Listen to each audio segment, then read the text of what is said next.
మోడీ తేరీ తానాజీ చనిపోయిన విద్యార్థులకు వెంటనే మోడీకి హటావ్ మోడీ తేరీ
మోడీ అనే నేతృత్వం, మోడీ నిరంకుశ పాలన ఎంతో మంది విద్యార్థుల బలి చేసుకునే విధంగా 12 సంవత్సరాలు నేను దేశాన్ని పాలించినని విర్రవీగుతున్నటువంటి మోడీ నీ 12 సంవత్సరాల్లో 152 సార్ల పేపర్ లీకేజీలు, ఆ పేపర్ లీకేజీలు కూడా బీజేపీ పాలిత ప్రాంతాలు.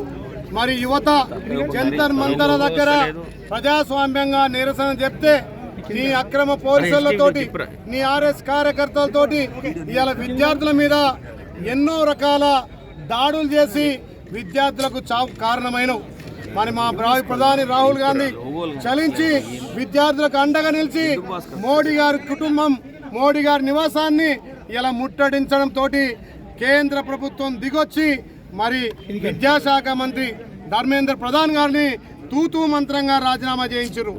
మరి ఆ రోజు విద్యార్థులు పెట్టినటువంటి షరతులు, విద్యార్థుల పెట్టినటువంటి అక్రమ కేసులను ఎత్తివేయాలి, చనిపోయిన విద్యార్థి కుటుంబాలకు ₹1 కోటి ఎక్స్గ్రేషియా ఇవ్వాలని చెప్పి మా రాహుల్ గాంధీ గారు పెద్ద ఎత్తున ఉద్యమించిండు.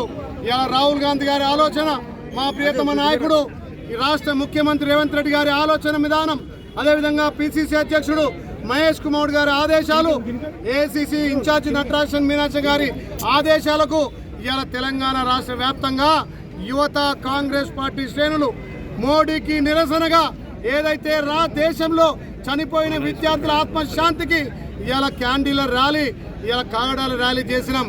ఇకనైనా మోడీ బుద్ధి తెచ్చుకొని, గతంలో రైతుల మీద నల్ల చట్టాలు తెచ్చి ఎంతో మంది రైతులను ఇలా బలిగొన్నాడు. ఇలా యువత ఎంతో కష్టపడి చదివితే పేపర్ లీకేజీలు, మరి నీట్ ఎగ్జామ్ లీకేజీలు, అన్ని ఎగ్జామ్ లీకేజీలు 12 ఏళ్లలో 152 సార్ల పేపర్ లీకేజీ చేసిన ఘనత మరి మోడీకే దక్కింది. ఏదైతే విద్యార్థులతోటి మీరు ఒప్పుకున్నటువంటి షరతులు, విద్యార్థుల మీద పెట్టినటువంటి అక్రమ కేసులను ఎత్తివేయాలి, చనిపోయిన విద్యార్థి కుటుంబాలకు ₹1 కోటి ఎక్స్గ్రేషియా ఇవ్వాలి, అక్రమ అరెస్టులను బంద్ చేయాలి.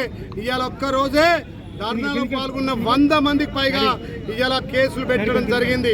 విద్యార్థులకు ఎవరైతే సహకరించిందో వాళ్ళ మీద మీ జేబు సంస్థలు సిబిఐ, ఈడీలతోటి దాడులు చేస్తున్న మోడీ తప్పకుండా నిరుద్యోగులకు ఉద్యోగాలు రావాలంటే 2029లో నీ ఉద్యోగాన్ని ఊడగొట్టేది ఖాయం.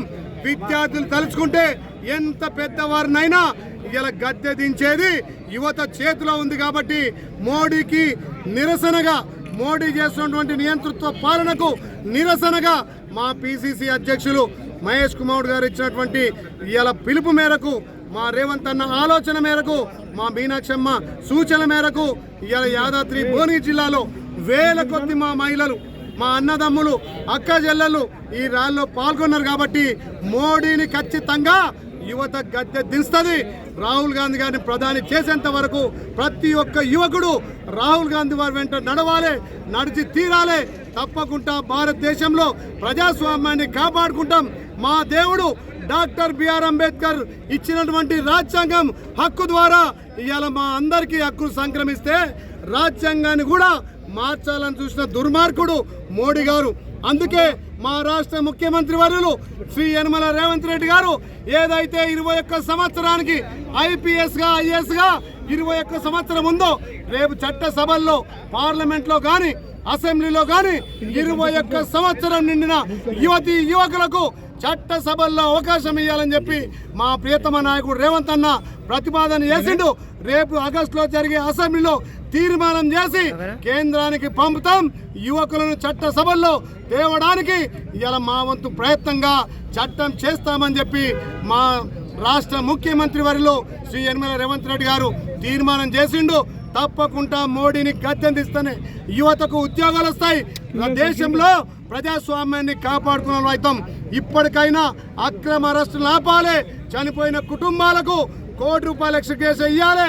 అక్రమంగా పెట్టిన కేసులను ఎత్తివేయాలని చెప్పి ఈ నిరసన ఈ రోజుతో కాదు, తప్పకుండా మోడీ మెడలు వంచైనా ఈ డిమాండ్లు న్యాయమైన డిమాండ్లు సాధిస్తామని చెప్పి యాదగిరి లక్ష్మణ స్వామి సాక్షిగా వేలాది మంది తరలి వచ్చి ఈ ర్యాలీలో పాల్గొన్న వాళ్ళకు ప్రతి ఒక్కరికి ధన్యవాదాలు. మా మీడియా మిత్రులకు కూడా ప్రత్యేకంగా ధన్యవాదాలు వేస్తున్నాం.